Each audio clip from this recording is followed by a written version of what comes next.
সব সখীরে পার করিতে নিব আনা না, তোমার বেলায় নিব সখী তোমার কানের সোনা সখী গো, আমি পারের ঘাটের মাঝি পার করিতে পয়সা নেব না।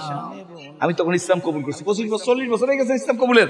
তখন আমি কেছি সি সি সি সি, এগুলো কোনো গান, এগুলো মানুষও শুনতে পারে, এগুলো তো ভালোই ছিল। কি বলে এই 25 বছর পরে কয় ও মাইয়া, ও মাইয়া রে আমার যত্নে গড় বলব ফিরে উন্নতি না অবনতি। আরে মেয়ে গান, আমিও গানের সম্রাট ছিলাম আমরা। এই সময় বয়স আমার হয় না, কিন্তু এই পচা গান গাই না।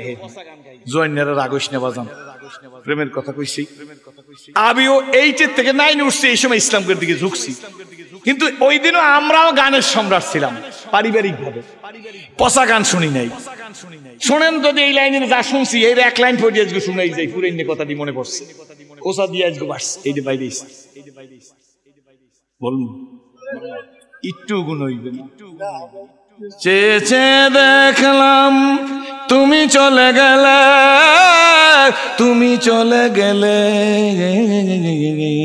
আমার বলার কিছু ছিল না, আমার বলার কিছু ছিল না না গো।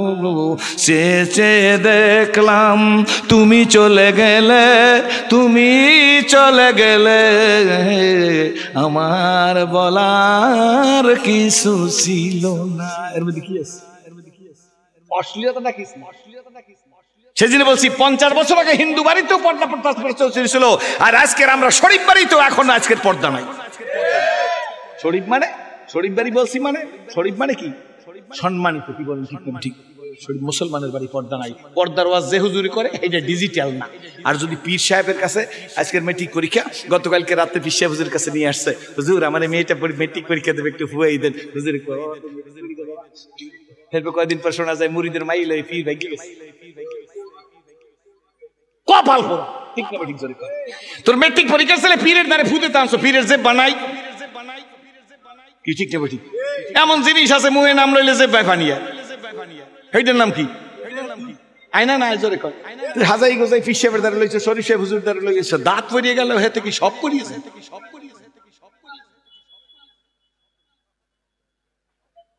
কি আশ্চর্য ব্যাপার! পীরের দ্বারা লইছে। বাপটা কত বড় আহাম্মক, শরীফ সাহেব হুজুর বললেন। ঠিক না? ঠিক জোরে কর। বাপ কত আহাম্মক, ইন্টারমিডিয়েটের মেয়েকে পীরের দ্বারা লই গেছে কুটিয়া দেন। কি আপনারা অখুশি? আপনারা অখুশি?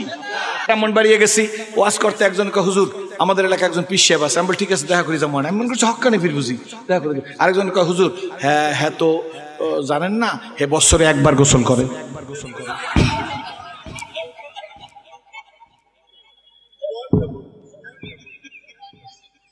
শেষে আমি কই যে বছরে একবার গোসল করে, হ্যার গাইতে পাড়ার গন্ধ হয় না? হ্যাঁ, 2জন মুরিদ আসলে পাশে, হ্যাঁ তো আমি জানি না। চোখ এত বড় করে আমার দিকে চাইছে। আমি কই ভাই, আমি বুঝছি যে হ্যাঁ মুরিদ, বছরে একবার গোসল। কথা বুঝছেন না? আমি কইছি ভাই জান, আমরা হ্যাঁ মুরিদ 2জনের বাদ দিয়ে দিছি, মানে হ্যাঁ ধরি নাই জনরা মুরিদ, আমি বুঝে ফেলাইছি যে মুরিদ। আমি বললাম ভাই জান, আমি তো বলছি পাড়া, আল্লাহ কইছি কুত্তা, শুয়ার, বালহুম বালহুম বালহুম, কুত্তার চাইতে নিকৃষ্ট ধর্মে বছরে একবার গোসল করতে, ফরজ গোসল। আমার আরেকজনে ভাই দেখে হুজুর হ্যাঁ গোসলের পানি ভাগে পায় না এলাকার লোক। আমি কি ভাই কি হয়? কয় হুজুর হ্যাঁ ভক্তরা খাইয়ে ফেলায়। পিছে আসছি, চলিতে চরণ হইল বস কমিল বাহুর বল, অতীত জীবন কাহিনী স্মরণে নয়নে ঝরিছে জল, জড়তা মগ্ন হইল রসনা বাত নাই স্বরে মুখে। একটু আগে সার নামাজ পড়ছি। ইমাম সাহেব আছে কিনা জানি না, সানি সাহেব আমার সামনে বসা। ইমাম সাহেব একটা সূরা পড়ছে, কয়েকটা কসম করার পরে আল্লাহ বলছে ইন্নাল ইনসানা লিরাব্বিহি লাকানুত। ইন্নাল মানে নিশ্চয়ই, ইনসান মানে মানুষ। ঠিক আছে না? ইন্নাল নিশ্চয় ইনসান মানে মানুষ লি রব্বি আমি আল্লাহর প্রতি লাকানুত মানে নেমো খারাম অকৃতজ্ঞ। দুধ আমার, দধি আমার, সানা আমার, মাখন আমার, পোলাও আমার, কোরমা আমার, জমিন আমার, আসমান আমার, আপেল আমার, আঙ্গুর আমার, ল্যাপ আমার, তোষক আমার, সব আমার, আসমান আমার, জমিন আমার, অক্সিজেন আমার, কার্বন ডাই অক্সাইড আমার। কার কার কার কার কার জোরে হাত জায়গায় এখন কার কার, দুই হাত জায়গায় এখন কার। সেজদা দাও পীর বাবার পায়, তুই লাকানুত নেমো খারাম অকৃতজ্ঞ। আমার দিন আমার জমিনে প্রতিষ্ঠিত থাকো, এই ব্যাপারে কথা বল না, তাইলে ওয়াজের দাওয়াত হবে না। এই কারণে পীরগিরি থাকবে না, এই কারণে আমার একামতে দিনের কথা বলো না। জমিনে আমার একটা কথা বলো না, সুর দিয়ে ওয়াজ করিয়া 2 ঘন্টা ডাকাতি করিয়া পরের বাড়ির পাঙ্গাস মাছের ফেরি খাইয়া নগদ টাকা প্যাকেটে লইয়া চইলে গেলি কিয়ামতের ময়দানে হুঁশিয়ার সাবধান, আমি আল্লাহর সামনে দাঁড়াইয়া জীবনের সব কাজের হিসাব দিতে হবে। ইসলাম কবুল করার আগে ম্যাজিস্ট্রেট আমার ডাক দিয়া কয়, এ ছেলে তুমি ইসলাম কবুল করবে? আমি বল স্যার আমি ইসলাম কবুল করছি। অনেক কথাবার্তা হয়ে গেছে, এইগুলো বলার এখন সময় নাই। আমার now I am old not I am new. Magistrate নিজের খাস কামরার মধ্যে নিয়ে গেছে, আমারে ডাক দিয়া কয় আব্বু, আমারে ডাক দিছে। ম্যাজিস্ট্রেটের 2 চোখ দিয়ে পানি পড়তেছে, আমি জানি না কেন পরে। আমারে ডাক দিয়া কয় তুমি ইসলাম কবুল করছো? আমি বলে জি স্যার। কয় কোথায়? আমি বলে আল্লাহর আদালতে।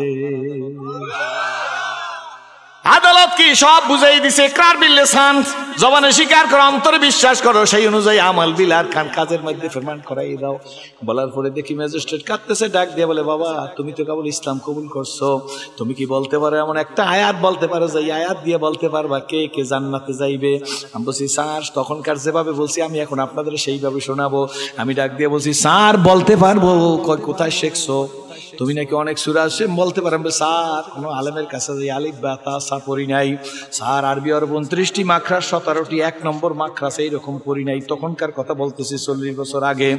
তাহলে কোথায় শিখছো? আমি স্যার মসজিদের সামনে যাই আসামির মতো দাঁড়াইয়ে দেখতাম মুসলমানেরা সেজদা দেয়, ইমাম সাহেব জলি কেরাত পরে, কেরাত শুনে মুখস্থ করে ফলাই দিছি। স্যার আমার কথা সই হবে কি সই হবে না তা আমি জানি না, তবে বলতে পারবো কে কে জান্নাতে যাইবে, কেমনে জান্নাতে যাওয়া যাবে। ম্যাজিস্ট্রেট উৎসুক হইয়া ডাক দিয়ে তাহলে বলো আমি একটু শুনবো, বলতে পারো কে কি কি আমল করলে জান্নাতে যাওয়া যাইবে? আমি ডাক দিয়ে বলি স্যার আল্লাহ পাক রব্বুল আলামিন কোরআন শরীফের মধ্যে বইলে দিয়েছে, আমি 64টা বই পড়ছি ইসলাম কবুল করার আগে, না 68টা পড়ছি ইসলাম কবুল করার আগে।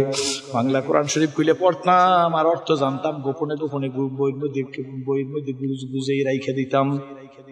ম্যাজিস্ট্রেট জিজ্ঞেস করে বলো তুমি? আমরা স্যার বেশি কিছু না, আল্লাহ পাক রব্বুল আলামিন কোরআন শরীফের মধ্যে বইলে দিয়েছে ইন্নাল্লাযীনা আমানু ওয়া আমিলুস কানাত লাহুম জান্নাতুল ফিরদাউসিন নুজুলা। কোরআন শরীফে আয়াত কি নজরে বলেন? আমার ভাইরা আমার বাবাজিরা সম্মানিত উলামায়ে কেরামরা, আপনাদের পায়ের জুতা আমি মাথায় নিয়ে বলতেছি। আমি ম্যাজিস্ট্রেটের সামনে ডাক দিয়ে বলি স্যার, কয় তুমি অর্থ জানো? আমি বলি স্যার অর্থ বলতে পারবো। কয় বলো তো? আমি বলি স্যার আমি রিডিং এর অর্থ বলি, ইন্নাল্লাযীনা আমানু নিশ্চয় ঈমান আনার পরে যারা আমলে চলে করবে আল্লাহ পাক বলছেন তাদের জন্য আমি জান্নাতের জিম্মাদার জান্নাতুল ফিরদাউস দান করব।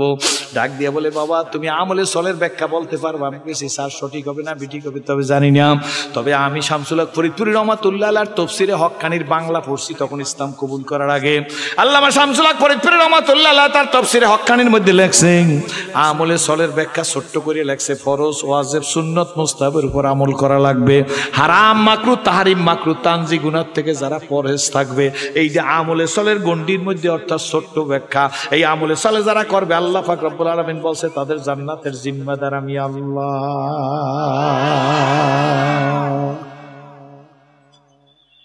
আমার বন্ধুরা আমার ভাইরা আমার বাবাজিরা, সেই জন্য আসুন আল্লাহর কাছে ওয়াদা দিয়ে সামনের দিকে যাব আল্লাহর কাছে।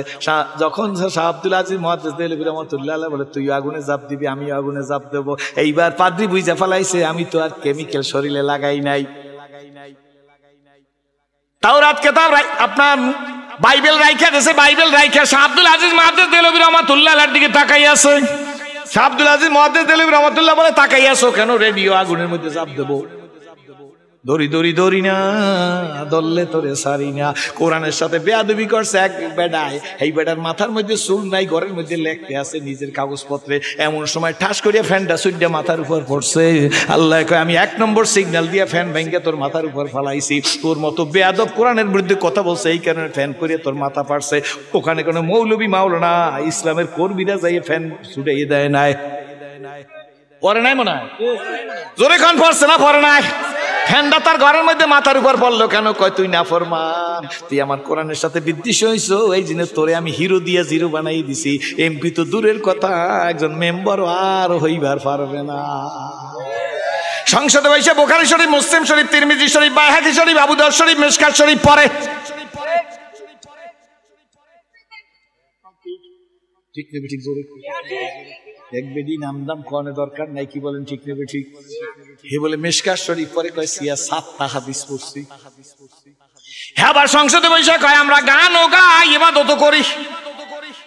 এইটার আমি ঢাকা শহরে কয়েকদিন আগে এই সপ্তাহে ব্যাখ্যা করে দিয়েছি। আমরা গু খাই ঘিও খাই,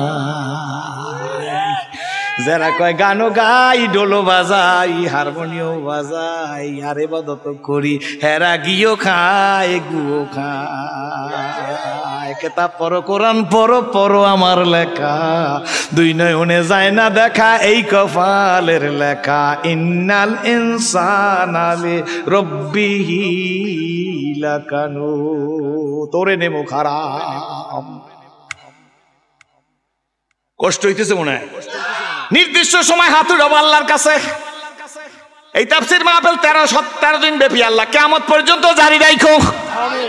আল্লাহ এই তাফসীর মাহফিলের আল্লাহ পরিচালনা কমিটির সভাপতি, এই ইউনিয়নের সংগ্রামী চেয়ারম্যান সাহেবকে তুমি কোরআনের খাদেম বানাইও, মনের আশা পুরা করিয়া দিও।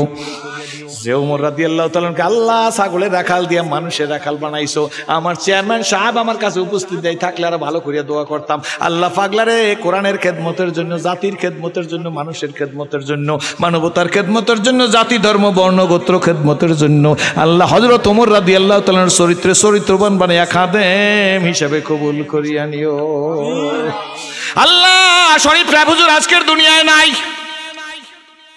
এ বলার মানুষ শরীফ সাহেব কেমন ছিল মুরব্বীদের কাছে জিজ্ঞাসা করেন, তার ছেলে বসা আছে। আমি তারে বাবার মতো সম্মান দিয়া বলি আল্লাহ তুমি জুতেরে আল্লাহ যুগের শামসুল হক ফরিদ পীরের মতো ইজ্জত দিয়া দিও। আমার এই ভাইরা যারা এই তাফসীর মাহফিলে সবচেয়ে বেশি সহযোগিতা করবেন, আমি দোয়া করিয়া যাই আল্লাহ যেন আপনাদের সবাইকে হাত দিয়ে মাহাদি হিসেবে কবুল করে। একটা টাকা দিয়ে যারা সহযোগিতা করবে তার হাত দিয়ে যেন কাবা না ধরাই আল্লাহ মউতের বিছানায় ঘুম পড়ায় না। খুশি আছেন তো আপনারা? খুশি আছেন তো আপনারা? খুশি আছেন তো আপনারা? পাদ্রী শাহ আব্দুল আজিজ মুহাদ্দিস দেলভী রাহমাতুল্লাহ আলাইহির দিকে তাকায় আস, সুবহানাল্লাহ, সুবহানাল্লাহ। ডাক দিয়া কয় দেখো কি? শাহ আব্দুল আজিজ মুহাদ্দিস দেলভী রাহমাতুল্লাহ বলতেছে দেখো কি? পাদ্রী কোনো কথা বলে না, হুজুরের দিকে তাকাই রইছে। ডাক দিয়া এখন কিছুক্ষণ পরে পাদ্রী ডাক দিয়া কয় মাওলানা ইউ আর ভেরি ডেঞ্জারাস মাওলানা। তো রেড অফিসে গন্ডগোল? ও তাহলে ঠিক আছে। কয় কি মাওলানা ইউ আর ভেরি, আপনার মনে অন্য মনস্ক। পাদ্রী ডাক দিয়ে শাহ আব্দুল আজিজ মুহাদ্দিস দেলভী রাহমাতুল্লাহ মাওলানা ইউ আর ভেরি ডেঞ্জারাস মাওলানা। শাহ আব্দুল আজিজ মুহাদ্দিস দেলভী রাহমাতুল্লাহ ডাক দিয়ে বলে আমি ডেঞ্জারাস মাওলানা হইলাম কি দিয়া? সুবহানাল্লাহ। কয় আমি যে বাইবেলের মধ্যে কেমিক্যাল লাগাইছি এটা তুমি কেমনে বুঝবার পারছো?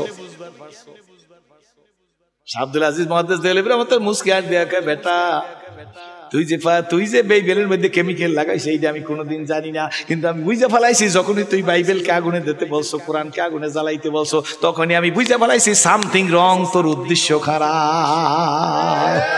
উদ্দেশ্য খারাপ বিদায় ক্লাসের বই লিখতে যাই মূর্তির ছবি আয়। 92 জন মুসলমানের দেশে মক্কা শরীফের কাবা গড্ডার ছবি দিলে আপনার অসুবিধাটা হয়েছিল কি? আপনার মাথায় ফ্যান পড়বে, খোদাই গজব পড়বে যদি ষড়যন্ত্র করো। যে দলের হক খবরদার সাবধান, দড়ি দড়ি ধরি না দললে তোরে সারি না, কি বলেন ঠিক নেবে ঠিক? আল্লাহ বলে ইন্না বাদশা রাব্বিকা লাশাদীদ। জাতির কোটি কোটি হাজার হাজার কোটি টাকা নষ্ট করিয়া বই ছাপাইছে, এরপর যদি এক্সকিউজ মি বললে সেই বই পাল্টাই আবার নতুন করিয়া ছাপান। এই জাতির টাকা 18-17 কোটি মানুষের টাকা দিয়েছে বই ছাপছেন। এর মধ্যে হিন্দু আছে, বৌদ্ধ আছে, ইহুদি আছে, খ্রিস্টান আছে, আস্তিক আছে, নাস্তিক আছে, আলেম আছে, ওলামা আছে, গরিব দুঃখী মেহনতি মানুষ আছে। এর টাকাটা দিয়া মরবি, নাইলে তোর উপরে খোদার গজব পড়ুক। কি বলেন ঠিক না ঠিক? 2 হাত জায়গায় বলো, 2 হাত জায়গায় বলো, 2 হাত জায়গায় বলো। কিছু না বইলে ওয়াজ করিয়া গেলে পোলাও খুরমা পেট দিয়ে বাইর করবে ছুরি মাইরিয়া। এই জন্য যারা কয় পীর হইয়া আবার রাজনীতি করবো কেন, ওরে গঙ্গা শয়তানে পাইছে। ঠিক না ঠিক জোরে বলেন। যারা বলে আলেম হইয়া রাজনীতি করবে কেন, তোরে বড় শয়তানটাই পাইছে। কি বলেন ঠিক না ঠিক? আমরা রাজনীতির জন্য কথা বলি না, আমরা গদির জন্য কথা বলি না, আমরা সংশোধনমুখী কথা বলি। কি বলেন ঠিক না ঠিক? আরে মাদ্রাসার ছেলেদের বইয়ের মধ্যে শ্রীকৃষ্ণের ছবি লাগবে কেন জানতে চাই। কি বলেন ঠিক না ঠিক? এই বাবরি মসজিদের সব মন্দিরের ছবি লাগবে কেন? কি বলেন রাম মন্দিরের ছবি লাগবে কেন? এইটার কারণটা হইলো ওনাগো কোনো দোষ না, যারা লাগছে তাদের কোনো দোষ না। আমি শিক্ষামন্ত্রীরও কোনো দোষ না, দোষ হইলে আমাকে মৌলবীগো। আমরা যদি মুড়ির মোয়ার মতো মিল্লা যাইতে পারতাম, হাতের মধ্যে হাত ঢুকান, দয়া করি আপনাদের পায়ের উপর হাত, হাতের মধ্যে হাত ঢুকাই দেন, হাতের মধ্যে হাত ঢুকাই দেন। দেখেন না, একটু ঠকবেন না, হাতের মধ্যে হাত ঢুকান, নিজের হাতের মধ্যে হাত ঢুকাইয়া বলেন এইরকম যদি মিল্লা একটা নারা তাকবীর দিতে পারতাম, ভাইজান গিরি সংকট হইতে যাইতো। কি বলেন ঠিক না ঠিক? এই জমিনের মধ্যে এই সাহস কোনোদিন পাইতো না। মানবতার মুক্তির জন্য ইসলামের বিজয় সুনিশ্চিত, ইসলামের বিজয়ের জন্য উম্মতের ঐক্য অপরিহার্য কর্তব্য। হয় না, আপনারা বুঝেন। এই জন্য জোরে কথা আসেন। আহা, অনেকের কারণে বৈবাহিক অপসংস্কৃতি ঢুকাইছে, ঐক্য থাকলে পারতো না। কি বলেন ঠিক নেবে ঠিক? আমরা মাননীয় প্রধানমন্ত্রীর কাছে আবেদন করব, পদ্মা সেতু করিয়ে দিয়েছেন, বেকুট্টা সেতু করিয়ে দিয়েছেন, আমার লেবুখালী আমার দবদব্য সেতু থেকে কুয়াকাটা যাইতে গত পরশু দিন রাত্রে ওয়াজ করিয়ে আসছি। 5টা ব্রিজ, 5টা ফেরি ছিল, একটা ফেরি মানে সব ব্রিজ হয়ে গেছে। এইগুলো মাননীয় প্রধানমন্ত্রী 17 কোটি মানুষ নিয়ে করছে। এই জন্য উনি দোয়া পাইতে পারে ওনার বাবা বঙ্গবন্ধুর সন্তান। কি বলে উনি সেই ঠিক না বেঠিক জোরে বলেন। কিন্তু খবরদার, আপনার এই সমাজের মধ্যে আপনারে টিকে থাকার জন্য, আপনারে নষ্ট করার জন্য কিছু উড়াস ঢুকছে। কি বলেন ঠিক নেবে ঠিক? এই দেশে 92 জন মুসলমানের ধর্মীয় অনুভূতিতে আঘাত দিয়ারা কথা বইলে আপনার চেহারা সরাইতে চাই। কি বলেন ঠিক নেবে ঠিক? আমার ঘরে শত্রু মনে করিয়েন না, শত্রু কিন্তু আপনার ঘরের মধ্যে। কি বলেন ঠিক নেবে ঠিক? মুসলমানদের বইয়ের মধ্যে যারা অপসংস্কৃতি ঢুকাইয়া মৌলবীকে আপনার শত্রু বানাইতে চায়, আমরা শত্রু না আপা, আপনি মনে করিয়া দিয়েন আপনি হইলে আপা। আর যে নির্যাতিত নিপীড়িত হইতো, ওই যে জিয়াউর রহমানের বউ হইলো ভাবি। কি বলেন ঠিক নেবে ঠিক? আর আপন কাকু মরিয়ে গেছে এর শাসাই। কি বলেন ঠিক নেবে ঠিক? শাসি আমার বাইসে আছে, গাল দুতরা দিয়ে গেছে, কিন্তু দেবর বাবির দ্বন্দ্ব চলতেছে।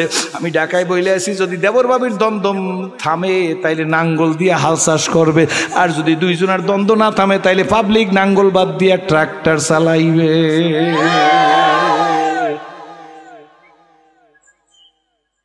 রাগ হইতেছে না? কথা সত্য না মিথ্যা জোরে বলেন।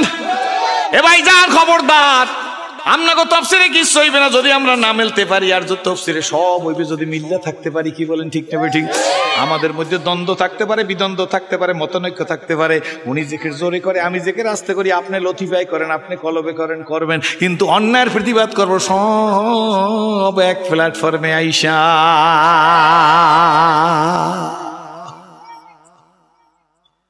সমাজের মধ্যে কিছু মুনাফিক আছে, ঠিক ঠিক, এগো পরিচয়টা সামনে দিয়া কয়েকটা কথা বলে আল্লাহর কাছে মোনাজাত দিয়ে যাবো। আজকের আর বেশি কথা বলতে পারবো না। আল্লাহ তুমি কবুল করো, জোরে বলেন আমিন। হযরত ওসমান রাদিয়াল্লাহু তাআলা শহীদ হইছে, কত সত্য নি। নবীদের পরে প্রথম সুন্দর মানুষটার নাম হলো সাইয়েদনা হযরত আবু বকর সিদ্দিক। নবীদের পরে যেই মাঝে যে মানুষটা সবচেয়ে ভালো মানুষ, তার নাম কি? জোরে কোন। আল্লাহ নবী বলে আমি দানের শহর গো, ওই শহরের দরজা হইলা আমার আবু বকর। আমি হইলাম বীরত্বের শহর গো, ওই শহরের দরজা হইল আমার ওমর। আমি হইলাম লজ্জার শহর গো, ওই শহরের দরজা হইল আমার ওসমান। আমি হইলাম এলেমের শহর, ওই শহরের দরজা হইল আমার আলী। আল্লাহ নবী একসাথে বলে আমার আবু বকর, আমার ওমর, আমার ওসমান, আমার আলী, আমার সাদ, আমার সাইদ, আমার তালহা, আমার জুবায়ের, আমার আব্দুর রহমান বিন আউফ মুহাজির মক্কি, আমার আবু উবাইদা ইবনে জাররা জান্নাতি। চিৎকার মেরে বলেন আলহামদুলিল্লাহ। আল্লাহ নবী বলে আমি দানের শহর, ওই শহরের দরজা আমার আবু বকর একটা সার্টিফিকেট, আমি হইলাম বীরত্বের শহর, ওই শহরের দরজা আমার ওমর আর একটা আলাদা সার্টিফিকেট। আল্লাহ নবী বলে আমি লজ্জার শহর গো, ওই শহরের দরজা আমার ওসমান আর একটা সার্টিফিকেট, আমি এলেমের শহর গো, ওই শহরের দরজা হইল আমার আলী। 4 জনের 4টা সার্টিফিকেট দিছে।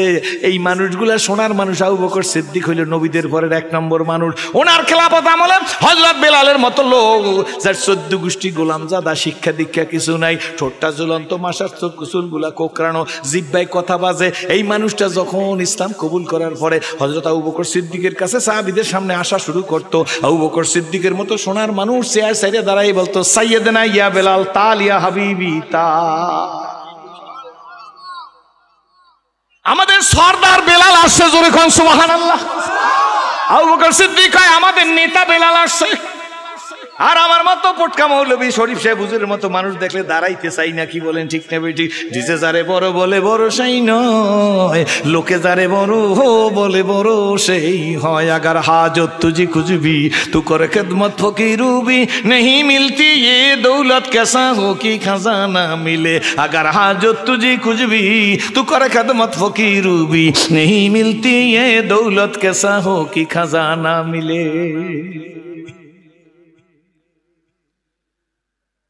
একজনের সাথে আরেকজনের কোন দ্বন্দ্ব নাই। আবু বকর সিদ্দিক শহীদ হয়ে গেছে, দ্বিতীয় খলিফা হযরত ওমর, কি বলেন ঠিক না ঠিক?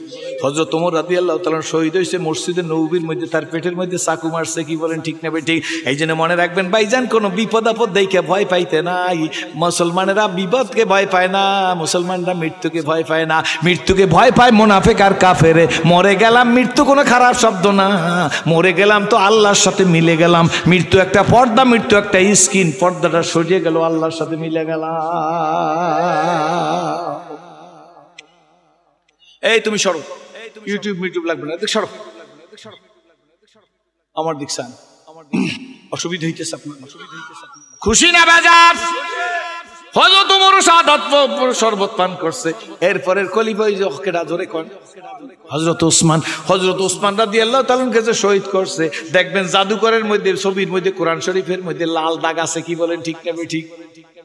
হযরত ওসমান রাদিয়াল্লাহু তাআলা শাহাদাতের লাল দাগ কোরআন শরীফের মধ্যে আছে না নাই? জোরে কোন? রক্তের দাগ আছে। হযরত ওসমান রাদিয়াল্লাহু তাআলাকে যারা শহীদ করছে, ভালো করে এই কথাটা শুনবেন, অল্প সময় পরে মোনাজাত দিয়ে দেব কয়েক মিনিটের মধ্যে। হযরত ওসমান রাদিয়াল্লাহু তাআলাকে শহীদ কইরা এই গ্রুপটা যারা শহীদ করছে, তারা কি ভালো মানুষ না খারাপ?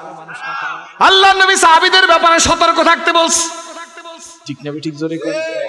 হযরত ওসমান রাদিয়াল্লাহু শহীদ করিয়া এরা যাই হযরত আলীকে কয়, হুজুর আপনি তাড়াতাড়ি বয়াত করান, আপনার নেতৃত্বে ওসমান হত্যার বিচার হবে। কথা বুঝছেন কিন্তু ভালো করিয়া? মারছে কারা?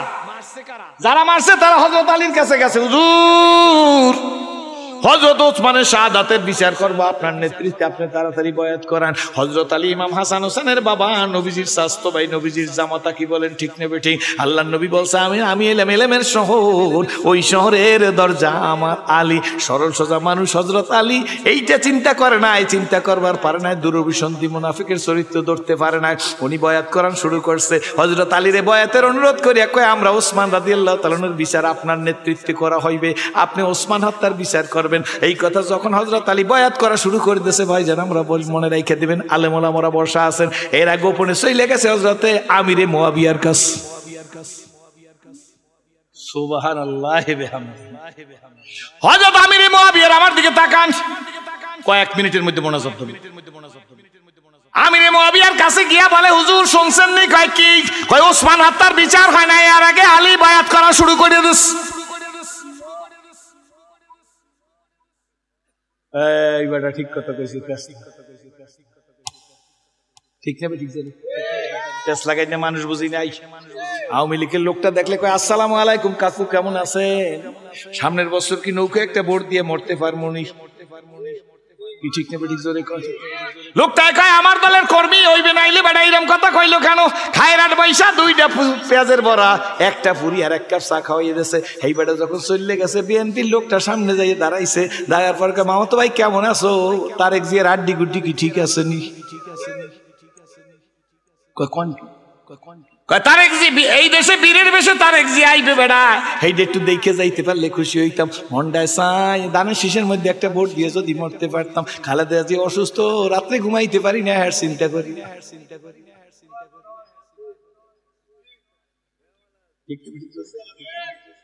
খুদা ফাটকি রাস্তায় না স্যার কয়, খালেদা আছে যেখানে আমরা আছি সেখানে, খালেদা জি জেলখানায় আপনি কেন খায়ের আডে একটু কথা কয়, নাইলে আমার মারেন, কি কয় না? নেত্রী আছে যেখানে আমরা আছি সেখানে, নেত্রী আপনার ভয় নাই, রাজপথ সারি নাই, একজনের রাজপথে নাই, কি বলেন ঠিক নেবে ঠিক জোরে কয়। নেত্রী আছে জেলখানায়, আপনি আছেন খায়ের আডে। এই স্লোগান দিয়ে জাতিরে বিভ্রান্ত করলে কোনোদিন দিন চিন্তা হয় না। এই বেটার কথাবার্তা শুই না বিএনপি লোকটায় কয় একটা আপন লোক পাইছি, কয় কাকু খাইবেন কি, একটা 7 আপ খাইবেন নি? কাকু কিন্তু একেবারে শেয়ানা মাল। কাকু ডাক দিয়ে কয় 7 আপ আবার কারে কয়, যেটা ফস করে ওটাই জানি। এখন 7 আপ চেনে না।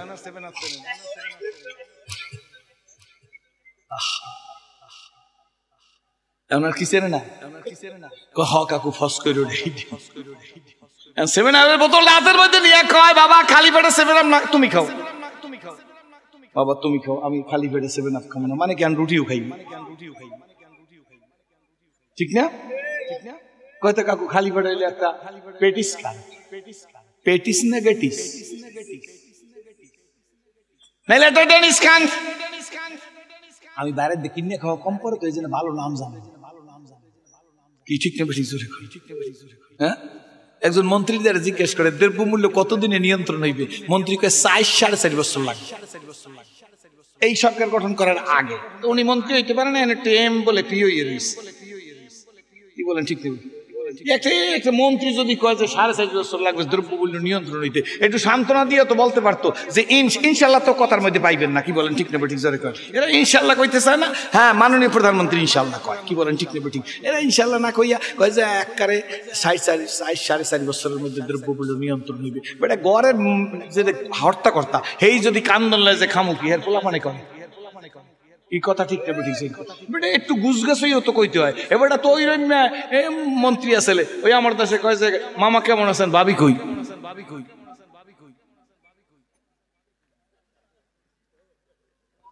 আমি মাগরে বসে শুনছি যে এই মন্ত্রী কইছে 4.5 বছর লাগবে। দাম বললে ফেলাইতে পারি, আমার কোনো ঘোরাটিমও করতে পারবে না। কি বলেন ঠিক নেবে ঠিক? মুসলিম নেভার ব্রেক হিজ অন মেয়া। কথা বলবেন আল্লাহ ইমানের সহিত কথা বলবেন, আটলান্টিক মহাসাগর পাড়ি দিয়ে যাওয়া সম্ভব হবে। কি বলেন ঠিক নেবে ঠিক? 2 হাত জায়গায় বলেন, 2 হাত জায়গায় বলেন, ইমানই জোরে কথা বলবেন ইনশাআল্লাহ।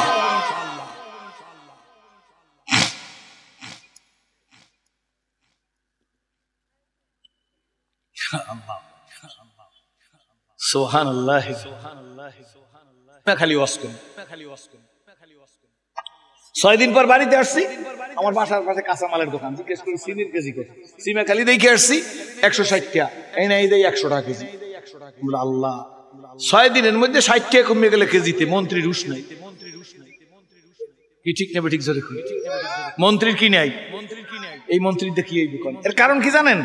যারা ইসলাম ছেড়ে দেয়, কোরআন ছেড়ে দেয়, হাদিস ছেড়ে দেয়, আলেমের প্রতি অবজ্ঞ হয়, পীরের প্রতি অবজ্ঞ হয়, ইসলামী আন্দোলনের কর্মীদের চোখে দেখতে পারে না, তাদের ব্রেনের মধ্যে শয়তান পায়খানা করে। তখন তার ব্রেন থেকে ক্রিম আইটেমটাকে ছিনাই নিয়ে যাইয়া তখন দেখতে মানুষ আসলে হোফালাতুন নাস, মানুষের টঙ্গা। তার মধ্যে মনুষ্যত্ব থাকে। দেখতে দেখায় মাতুব্বর, মনে করে হুজুরও খাই ফেলাই দেবো, ঘোড়ার ডিমো না। আর পায়খানা ওর লঙ্গি জাগাইলে দেওয়া যায়, পায়খানার রাস্তায় গুয়াইয়ে দিচ্ছে। সস্তেও যাবে, রাগ হইয়েন না আমার উপরে। কি বলি ঠিক ঠিক? ওই মানে তা নারায় তাকবীর বলে, জাগায় ব্রেক বলেন না নারায় তাকবীর। খায় রাটেন নারায় তাকবীর খোয়া গেছে। সেটা কইছে আবার হেড পোলাটার মুক্ত দেখতে আল্লাহ কবুল করুন। আমিন। চন্দেখানি হেকমতে ইউনানিয়া রাহাম বকা। কোন ঝিনুকের মধ্যে মুক্তা আছে, ঝিনুকের মুখ না খুললে বোঝা যায় না। খায়রাটের মজলিসের মধ্যে এমন ছেলে বসে থাকতে পারে, কলেজে পড়ে, ও এই দেশের আগামী দিনে প্রেসিডেন্ট হবে। বিশ্বাস হয় না, বিশ্বাস হয়। আমাকে মাননীয় প্রধানমন্ত্রী যখন ম্যাট্রিক পাস করছে, বুঝি উনি এই 4 টাইম প্রাইম মিনিস্টার হইবে। খালেদা জিয়া যখন এই মেট্রিক পাস করছে তখন বুঝি উনি মনে করছে 12.5 বছর এই দেশের প্রাইম মিনিস্টার হমু। এরশাদ কাকু যখন মেট্রিক পাস করছে উনি মনে করছে এই দেশের প্রেসিডেন্ট হবো। জিয়া রহমান সাহেব যখন কলেজে পড়ছে মনে করছে এই দেশের প্রেসিডেন্ট হবো। কেউ বোঝে না গাহকে দারা মুলকে বকশি গা সাহারা চুগাদার আজবার আইনি মে নামে দরবাদর হায় রাখুনি।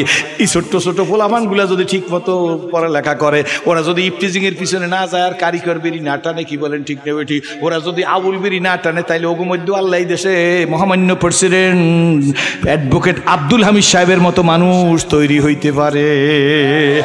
এই মজলিসের মধ্যে যত আলেম ওলামারা দূরে কাছে বসা আছে, ওনাদের মধ্যে শিববির আহমদ ওসমানী হওয়া সম্ভব।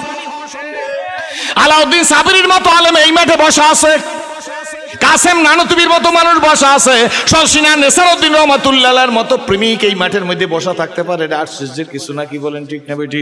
এই মাঠের মধ্যে যুগের ফজলুল করিম রহমাতুল্লাহর মতো লোক হুমানো বসে থাকতে পারে। এই মাঠের মধ্যে হাজী শরিয়াতুল্লাহর মতো প্রাণ পুরুষ এই মাঠের মধ্যে থাকবার পারে।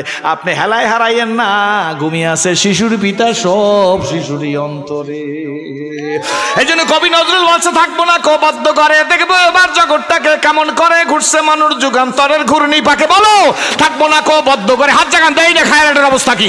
থাকবো না কো বদ্ধ, আলেমুল আমার একটু হাত জাগান, আমার ঘৃণা করেন। থাকবো না কো বদ্ধ করে, দেখবো এবার জগৎটাকে কেমন করে ঘুরছে মানুষ যুগান্তরের ঘূর্ণি পাকে। দেশ হতে দেশ দেশান্তরে, জোরে দেশ হতে দেশ দেশান্তরে ছুটছে তারা কেমন করে, কিসের নেশায় কেমন করে। নারায়ে তাকবীর, এইবার কামে লাগবে নারায়ে তাকবীর।